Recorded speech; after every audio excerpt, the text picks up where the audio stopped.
한 기자, 네. 지난 8월 15일 광복절 이후부터 네. 8.15 경축사에서도 윤 대통령이 이제 네.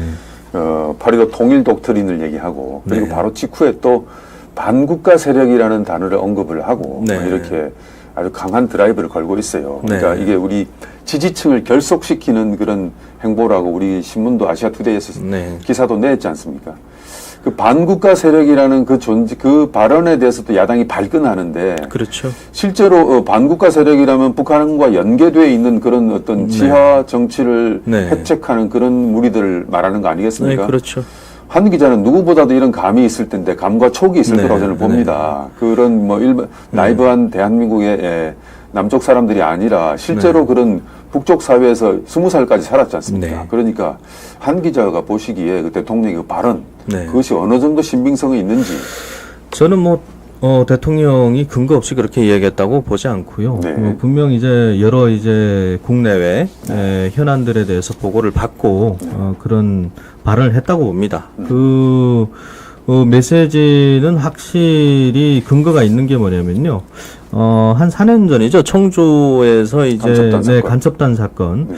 우리 그 대한민국에 들어오는 F-35 스텔스 전투기와 관련된 그 도면, 도면까지 접근을 해갖고 그걸 이제 북한에 넘기려고 했던 간첩단 사건. 그 외에도 상당히 많습니다. 그 외에도 상당히 많고요. 또 뭐 최근에는 정보사에서 블랙 요원들의 정보가 거의 4, 5년에 걸쳐서 수집되고 그게 중국인을 거쳐서 통해서 북한에 넘어갔다는 거지 않습니까? 그만큼 지금은 뭐 고정 간첩을 차치하더라도 상당히 많은 산업 스파이와 간첩이 많아요.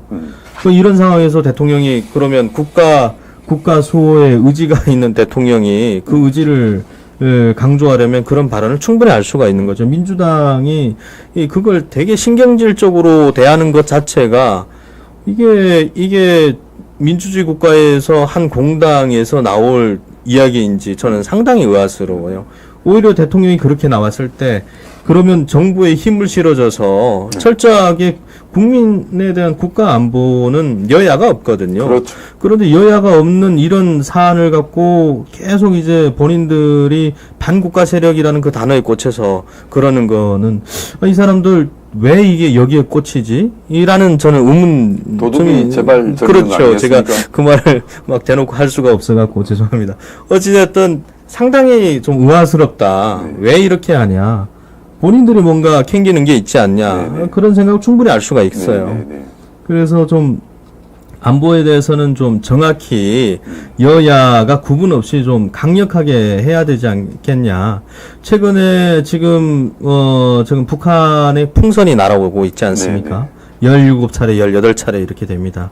거의 요즘은 타이머, 북한에서 이제 풍선이 공중에서, 시간을 정해놓고 이제 터질 때 이 타이머가 상당히 조잡해요. 이게, 안에 건전지에다가 이제 호일을 합선을 시키는 식으로 해갖고 비닐을 이제 녹여서 이제 자르는 식의 타이머인데 이게 잘못 작동을 해서 떨어져 불이 났어요. 네, 어제 그제 막 불이 나고 그랬지 않습니까? 민가에 떨어져가지고. 이런 것도 왜 그러면은 정부가 이걸 대책을 안 세우냐. 야권에서는 대화를 안 했기 때문에 지금 북한이 이런다. 첫째. 두 번째, 이걸 공중에서 오는 걸, 군인들이 이제 군을 동원해서 터쳐서 하는 방법도 있지 않냐. 여러 가지 그런 대안들을 내놓긴 있는데 북한하고 지금 대화될 상황이 아니지 않습니까? 북한은 지금 대한민국을 무시를 하고 지금 미국과만 소통을 해서 본인들이 핵 보유국으로 가겠다는 입장인데 우리가 이게 비핵화를 강조하는 정권에서 이런 북한하고 대화를 할 수 있겠나?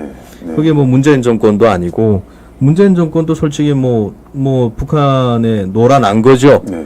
아니 그렇게 지금까지 김대중 대통령 시절부터 북한이 핵을 개발할 의지가 없다라고 했는데 지금은 솔직히 우리가 인정을 안 하려고 하는 거지 북한은 핵을 가지고 있잖아요. 그렇죠. 이런 위험한 속에서 우리가 북한의 대화를 한다? 이건 진짜 이거 지고 이제 불에 떼들어가는 거죠. 저는 이런 거에 대해서는 상당히 민주당의 대북 정책 이 그 관념이 잘못됐다라고 저는 보고 있습니다. 핵 문제 나와서 말입니다. 네. 북한을 핵국가로 만든 그 네. 원죄 만든 1등 공신이 민주당이거든요. 그렇죠. 솔직히 뭐 햇볕 정책. 김대중 대통령 네. 아닙니까? 햇볕 정책, 김대중 대통령이 햇볕 정책을 펼치면서 북한에 쌀도 주고 해서 솔직히 대북 송금. 네. 고난의 행군. 네. 그 돈이 핵개발 자금이 된 거거든요. 그렇죠.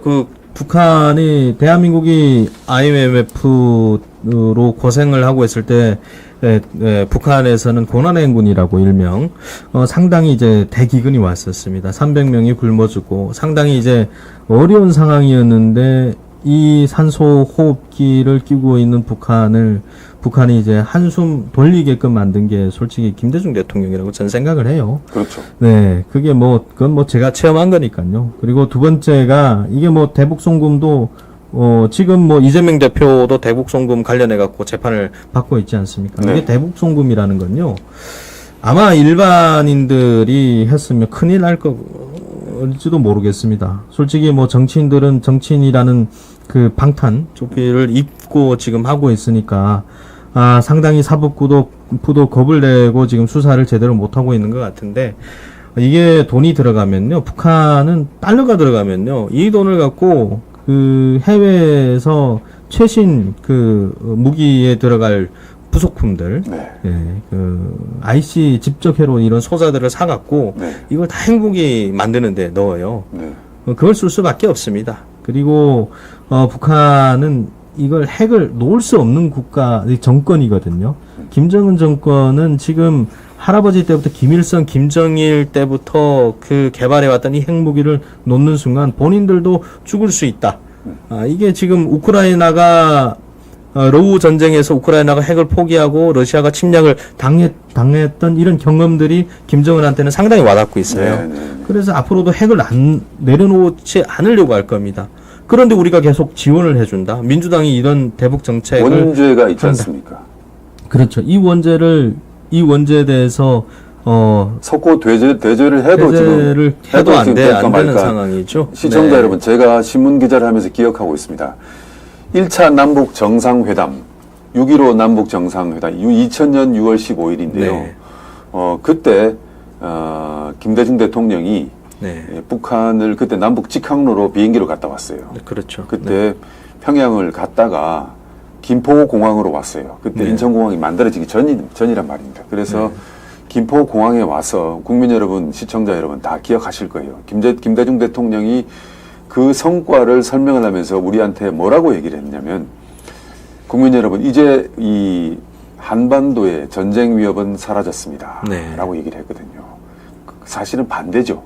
그때부터 그렇죠. 전쟁 위기가 시작된 거죠. 네. 그러니까 민주당 어떻게 보면 저 국회의원들 당 자체가 지금 우리나라 전 국민들을 죽음으로 끌고 갈 수 있는, 파멸로 끌고 갈 수 있는 그 북한의 북핵을 키운 장본인들 아닙니까? 네. 그런데도 전혀 거기에 대해서 우리 국민들도 거기에 대해서 어떤 적개심이랄까 이런 게 없어요. 네. 없어요. 북한이라는 나라는 말입니다. 돈이 들어오면, 외부에서 자금이 들어오면 어디에 먼저 투입이 되느냐? 핵개발에 먼저 투입됩니다. 그렇죠. 네. 가장 이제 예를 들어 100원이 들어오면은 핵개발에 먼저 씁니다. 두 그렇죠. 번째가 아마 그걸 겁니다. 김일성, 김정일, 김정은 이 네. 패밀리들의 샴푸, 네. 자기들 비용이 있지 않습니까? 비용이죠. 1호 비용이 있지 않습니까? 네. 유지 비용. 거기에 고급 향수도 들어갈 것이고, 애완견 샴푸도 들어갈 네. 것이고, 그런 요트도 들어갈 것이고, 네. 그걸 감당합니다. 세 번째는 말입니다. 대남 공작입니다. 그렇죠. 지금 네. 윤석열 대통령이 언급한 반국가 세력, 그것은 바로 북한의 대남 공작에 의해서 육성이 되고 지원이 되고 키워지고 있는 그 세력들입니다. 네. 그 대남 공작이거든요. 시청자 여러분, 제가 국회 환경노동위원회에서 요즘 최근에 김문수 장관이 이제 좀 스타로 뜨고 있지 않습니까? 네. 환노위 보면요. 지금의 민주당이 과거의 민주당과 다릅니다. 네. 왜냐하면 지금의 민주당은, 특히 이재명의 민주당은 종북 주사파들이 완벽하게 장악한 그런 민주당이거든요. 네. 그래서 나이브하게 보면 안 되거든요. 경기동부 이석기의 통진당, 네. 그 잔당들, 그리고 경기동부 연합 그룹들, 그리고 완벽하게 종북 주사파 그룹들이 이 민주당을 장악했단 말입니다. 지난 그렇죠. 민주당 총선 공천 과정에서 386 전대협 세대는 오히려 뭐 그건 약한 그룹이에요. 네.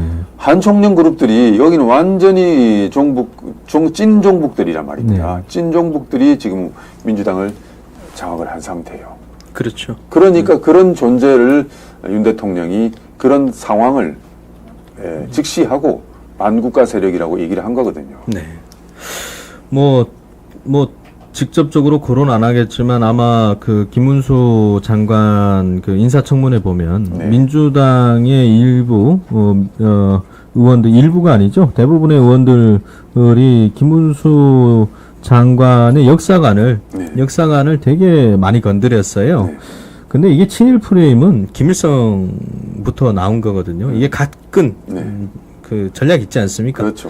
이 일본하고 대한민국의 이 감정을 상당히 이간질을 시켜서 이게 북한에 이롭게 하려고 하는 전략인데 이걸 민주당은 그냥 친일이라는 그런 이제 프레임으로 계속 그 역사관을 건드리고 있어요. 솔직히 뭐 그런 식이면 우리가 50년 전쟁에 남북이 전쟁을 하면서 몇백만의 국민이 죽었지 않습니까? 네네. 이건 왜 이 얘기를 안 하죠? 왜 김일성한테 저는 사죄를 받아내겠다는 민주당 의원들이 없는지. 일본 천황한테는 맨날, 사죄하라. 그리고 총리한테 사죄하라 이러는데, 저는 솔직히 김일성이나 김정은, 김정일, 김정은한테 그런 발언을 한 민주당 의원이 나오면 저는 아마 대통령으로 밀어줄 것 같습니다. 솔직히. 네. 이렇게 민주당이, 너무 그 외교, 그리고 대북 정책, 그리고 이제 대일 외교에 대해서 상당히 이질적으로 접근을 하고 있고요. 과거에 적이 오늘의 친구가 될 수가 있고, 오늘의 친구가 내일의 적이 될 수가 있는 게 이게 지금 국제 정치 상황입니다. 그런데 지금 우리가 지소미아 과거에 문재인 정부 시절에 일본하고의 협상 파기해갖고 끝내는 이제 완전 파기됐다가 다시 지금 윤석열 정부 들어와서 살렸지 않습니까? 일본은 군사위성을 수십 대를 갖고 있어요. 제가 알기로 한 12대 석대를 갖고 있는데 우리는 몇 대가 없습니다. 이게 지소미아가 없으면 북한을 들여다볼 수가 없어요. 그러면 미국에만 의존하겠냐? 아니죠. 다각적인 연합국의 그 정보력을 이용을 해야 우리가 돈을 적게 들이면서 북한을 견제할 수가 있고 북한을 들여다 김정은이 뭘 하는지 핵 버튼을 누르는지 알 수가 있는 거예요.